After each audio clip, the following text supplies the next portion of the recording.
நீங்கள் பார்த்துக் கொண்டிருப்பது உங்கள் விஜய்.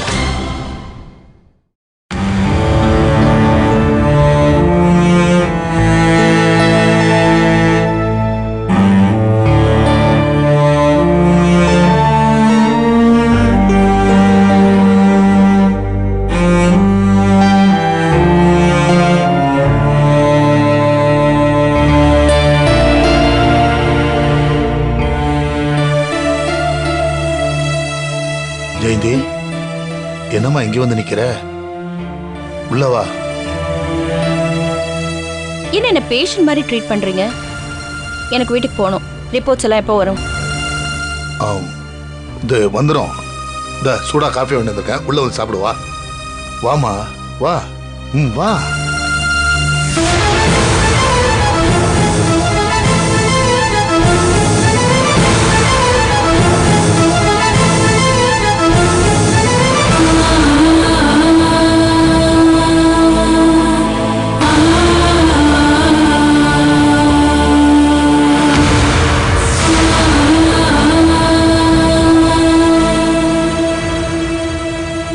இங்க வந்த? ஜெயந்தி, எதுக்கு டென்ஷன் ஆகுற? அமைதியா இருமா. அமைதியா? இவளை பார்த்ததுக்கு அப்புறமா? இவளை பார்த்தாலே எனக்கு பத்திக்கிட்டு வருது.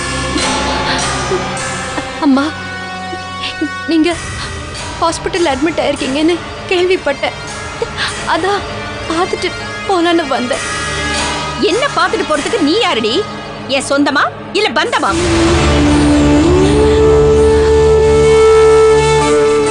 நான் எப்போ உங்களை அண்ணியம்மா நினைச்சதே இல்ல. என் அண்ணியோட அம்மா எனக்கும் அம்மா மாதிரி தானே.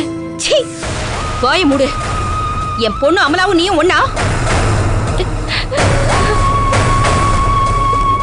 ஜெயந்தி, அவன் நம்ம வீட்டுல கொஞ்ச நாள் இருந்திருக்கா. அந்த விசுவாசத்துல உன்னை பார்க்க வந்திருக்கா. விடுமா. நீங்க வேற. இவ விசுவாசத்தோட எல்லாம் பார்க்க வரல. நம்ம எதிரி ஹாஸ்பிட்டல்ல அட்மிட் ஆயிருக்காளே, அவ உயிரோட இருப்பாளா இல்ல செத்துருவாளான்னு பார்க்க வந்திருக்கா. ஐயோ அம்மா, ஏமா இப்படி எல்லாம் பேசுறீங்க? ரொம்ப நடிச்சு கஷ்டப்படாத. நான் நோயோட போராடிட்டு இருக்கிறத பார்த்து ரசிக்கலாம் தானே வந்திருக்கேன். என்ன குழி தோண்டி புதைக்கணும்னு தானே நீ கடவுள்கிட்ட வேண்டிட்டு இருக்க? இல்லம்மா, இல்ல. அப்பா, நீங்களாவது அம்மா கிட்ட கொஞ்சம் சொல்லுங்க. பாரு, நீ நினைக்கிறது எதுவுமே நடக்காது. எனக்கு எந்த நோயும் இல்ல. ஐ அம் 100% fit and healthy.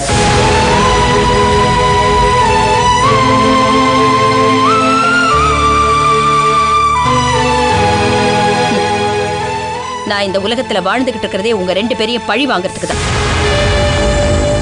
நான் கொலைகாரி ஆகிறதுக்கு முன்னாடி இங்க இருந்து போயிடு. அம்மா, ஏங்க அவளை போ சொல்லுங்க. ஷாலினி, நீ போமா. போ.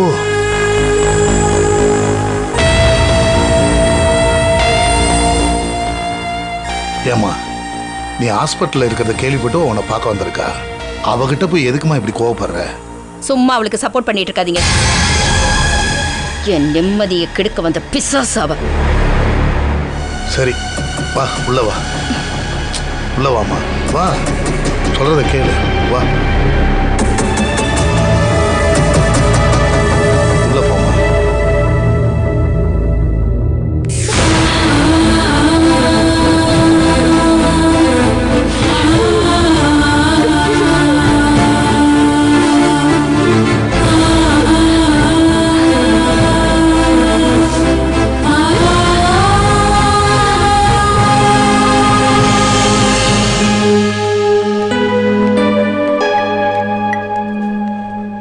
ஷாலினி, ஜெயந்தி பாத்தியம்மா? அவ உன்னை திட்டினாளா? அதுக்காக தான் சொன்னேன், நீ இங்க வர வேண்டாம். நீ கேட்கல. பரவாயில்ல தாத்தா. அவங்க என் மேல இப்படி கோவப்படுறதும் திட்டுறதும் எனக்கு ஒன்றும் புதுசு இல்லையே. தனக்கு இருக்கிற நோயை பத்தி கூட தெரியாம அவங்க எவ்வளவு நம்பிக்கையா நான் உடம்புக்கு எதுவும் இல்லைன்னு சொன்னாங்க தெரியுமா? அந்த நம்பிக்கையே எனக்கு போதும் தாத்தா. ஏமா ஷாலினி, ஜெயந்தி உன்னை பார்க்கும்போதெல்லாம் திட்டுறா, உன் மனசை வேதனைப்படுத்திக்கிட்டே இருக்கா. அப்படி இருந்தும் கூட உனக்கு அவன் மேலே கோவமே வரலையா? உன்னால எப்படி இந்த மாதிரி இருக்க முடியுது? மகேஷ் அண்ணாவும் அம்மாவும் கூட இதே தான் கேட்பாங்க. என்னமோ தெரியல தாத்தா, எனக்கு அவங்க மேல கோவமே வராது. அவங்க என்னதான் வெறுத்து ஒதுக்குனாலும் அவங்க மேல அன்பும் பாசமும் தான் அதிகமாகுது.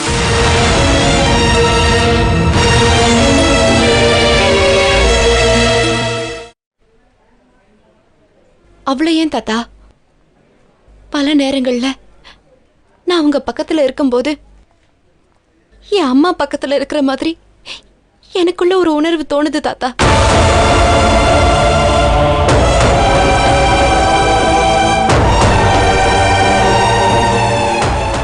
அம்மா முகத்தை பார்க்காதனா இந்த அம்மாவுக்கு எதுவும் ஆயிடக்கூடாதுன்னு கடவுள்கிட்ட வேண்டிக்கிறத தவிர என்னால. நிச்சயமா நீ வேண்டிக்கம்மா, உன் வேண்டுதலை கடவுள் கேட்பார். ஜெயந்திக்கு ஒன்றும் ஆகாதுமா, நல்லபடியாடு. கிட்னி டொனேட் பண்றதுக்கு யாராவது சீக்கிரம் வரணும். ஜெயந்தி அம்மாவை காப்பாத்துன்னு இனி ஒவ்வொரு நிமிஷமும் நான் கடவுள்கிட்ட வேண்டிக்க போறேன். நான் வரேன் தாத்தா.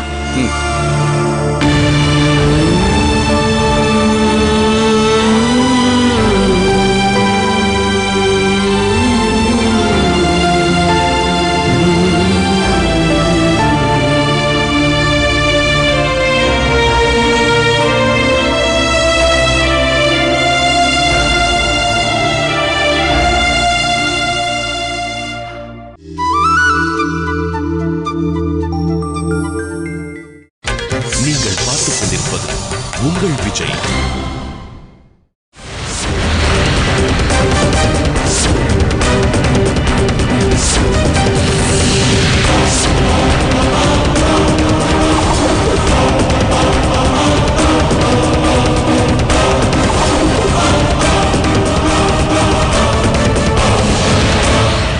நீங்க ஒரு காலேஜ் ப்ரொஃபசர், உங்களுக்கு அதிகமா சொல்ல வேண்டிய அவசியம் இல்லை. இன்னைக்கு கிட்னி டிரான்ஸ்பிளான்ட்ங்கிறது ஒரு சின்ன விஷயம்தான். உங்களுக்கு மேட்ச் ஆகிற ஒரு டோனரை கண்டுபிடிக்கணும். அதுக்கப்புறம் சின்னதா ஒரு சர்ஜரி. 2 வாரத்துல நீங்க டிஸ்சார்ஜ் ஆகி வீட்டுக்கு போயிடலாம். எதுக்கும் பயப்படாதீங்க. Take care.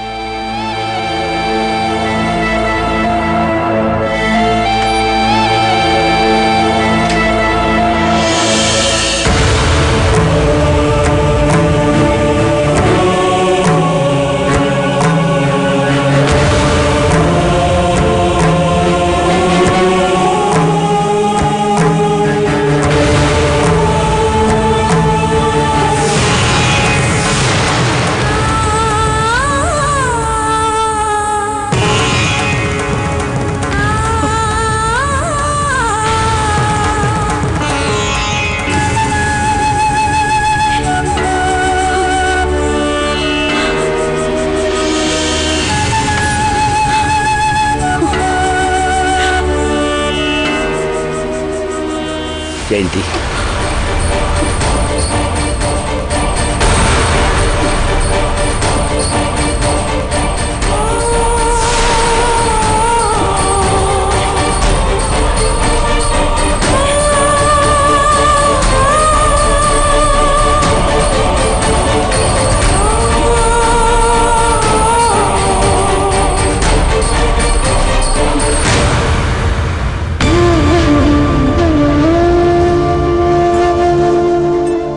நீங்களும் அவரும் சொல்ல தேங்கின விஷயத்தை டாக்டர் என்கிட்ட சொல்லிட்டாருப்பா. எல்லாம் தெரிஞ்சுக்கிட்டேன். எல்லாருக்கும் தெரிஞ்சு போச்சு. ஜெயந்தி, பரவாயில்லப்பா.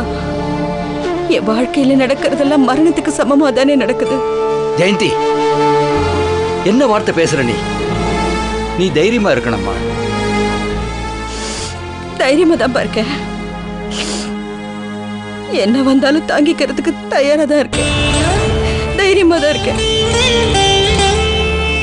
ஜெயந்தி, உனக்கு ஹை பிளட் பிரஷர் இருக்கும்போது நீ அதை ப்ராப்பரா செக்அப் பண்ணிருக்கலாமா? இல்ல உனக்கு மூட்டு வலி கை வலி நீ கண்டினியூஸா சொல்லிட்டு இருந்த போது நானாவது உன்னை அழைச்சிட்டு வந்து செக்அப் பண்ணிருக்கலாம். தப்பு பண்ணிட்டேம்மா. இல்லைன்னா இப்படி ஒரு நிலைமை வந்திருக்குமா? உங்க மேல எந்த தப்பும் இல்லப்பா. நடக்க வேண்டியதெல்லாம் நடந்துதானே ஆகணும்.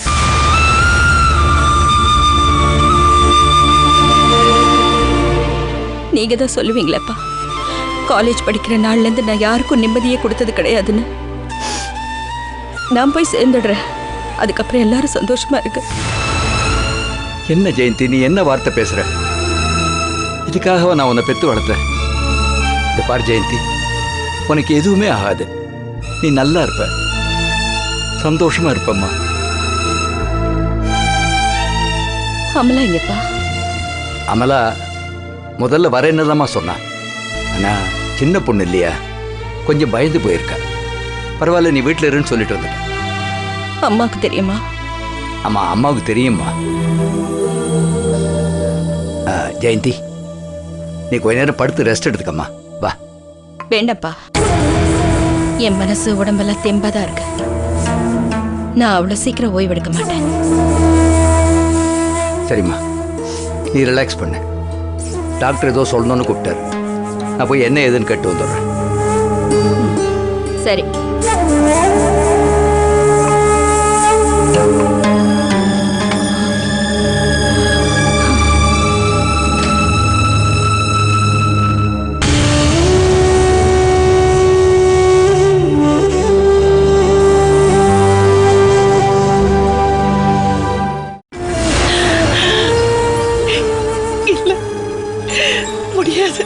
முடியவே முடியாது.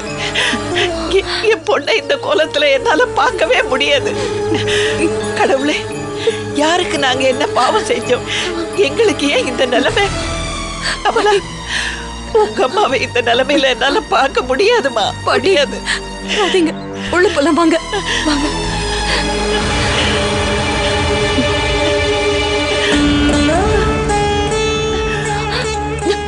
தாத்தா, அம்மாக்கு எப்படி இருக்கு? டாக்டர் ஏதாவது சொன்னாங்களா? நாளைக்கே டயாலிசிஸ் ஆரம்பிக்க போறாங்கம்மா. எவ்வளவு சீக்கிரம் கிட்னி டிரான்ஸ்பிளான்ட் பண்ண முடியுமோ அவளுக்கு அவ்வளவு நல்லதுன்னு சொல்றாங்க. என்னங்க, நான் என்னுடைய கிட்னியை கொடுக்குறேங்க. கற்பகம், இந்த வயசுக்கு பிறகு நான் வாழ்ந்து என்ன பண்ண போறேன்? நானே என் கிட்னியை கொடுக்குறேன்னு சொன்னேம்மா. ஆனா 60 வயசுக்கு மேல கிட்னியை டிரான்ஸ்பிளான்ட்டுக்கு எடுக்க மாட்டாங்களா? அப்புறம் கற்பகம், ஜெயந்தியோட பிளட் குரூப் பி நெகட்டிவ். அதனால கூடிய சீக்கிரம் ஒரு நல்ல கிட்னி டோனரா பார்க்க சொல்லியிருக்காங்க. அதுவும் பிளட் ரிலேஷனாக இருந்தால் பெட்டர்னு ஃபீல் பண்றாங்க. அது இல்லைங்க.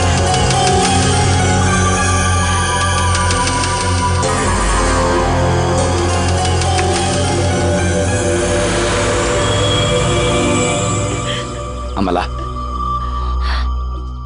ப்ளீஸ், நீ மனசு வச்சா உங்க அம்மாவை காப்பாற்ற முடியுமா?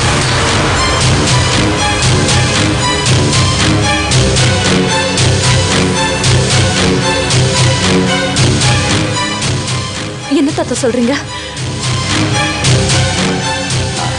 அமலா, உன் பிளட் குரூப்பும் பி நெகட்டிவ் தானே?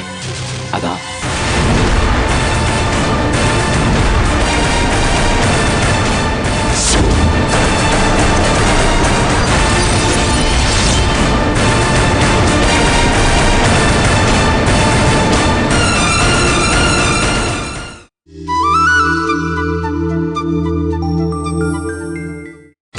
நீங்கள் பார்த்துக் கொண்டிருப்பது உங்கள் விஜய். அமலா, நான் உன்னை கட்டாயப்படுத்தலம்மா. இது கட்டாயப்படுத்தி சம்மதிக்க வைக்கிற விஷயம் இல்லை.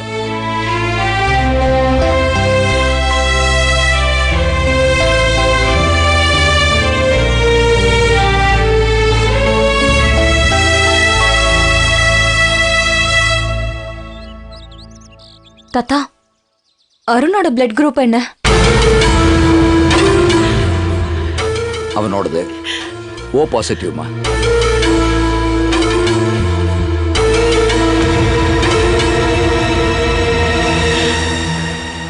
அமலா என்னம்மா யோசிக்கிற? உங்க அம்மாவுக்கு தானே செய்ய போற.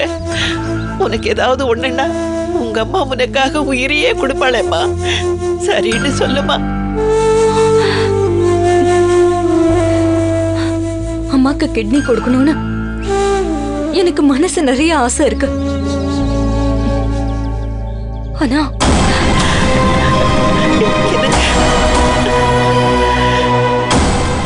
உங்களுக்கு தான் தெரியுமே பாட்டி, சின்ன வயசுல இருந்து எனக்கு ஹாஸ்பிட்டல், டாக்டர், இன்ஜெக்ஷன்னாலே பயம்,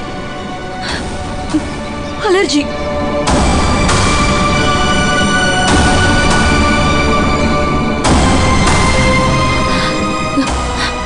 ஒண்ணு பண்ணலாம் தாத்தா, அம்மாக்கு கிட்னி வேணுங்கிற விஷயத்த பேப்பர்லயும் மீடியாலயும் நம்ம விளம்பரப்படுத்தலாம்.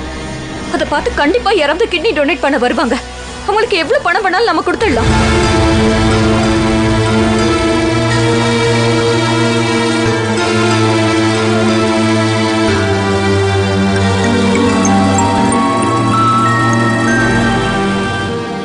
அப்படியே யாரும் வரலனா அதுக்கப்புறம் வேணா.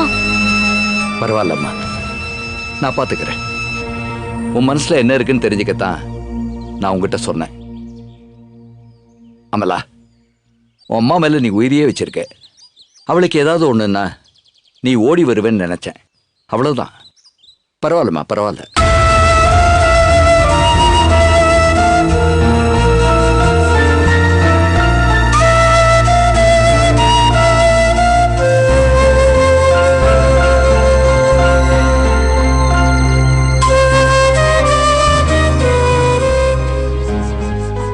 அமலா, அம்மா கிட்ட இருந்து அன்பையும் பாசத்தையும் மட்டும் வாங்கினா போதாதம்மா. அதே அன்பையும் பாசத்தையும் திரும்பவும் பெத்தவங்க மேல காட்டணும். அம்மடி, ஒரு பிள்ளையோட கடமை என்ன தெரியுமா? கற்பகம், பெத்த உயிரை காப்பாத்தணும். கற்பகம், என்னம்மா அது? அவ சின்ன பொண்ணு, எதுக்கு அவளை மேல மேல வேதனைப்படுத்துற? ஏற்கனவே நொந்து போயிருக்கா. நீ வா உள்ள வா வா.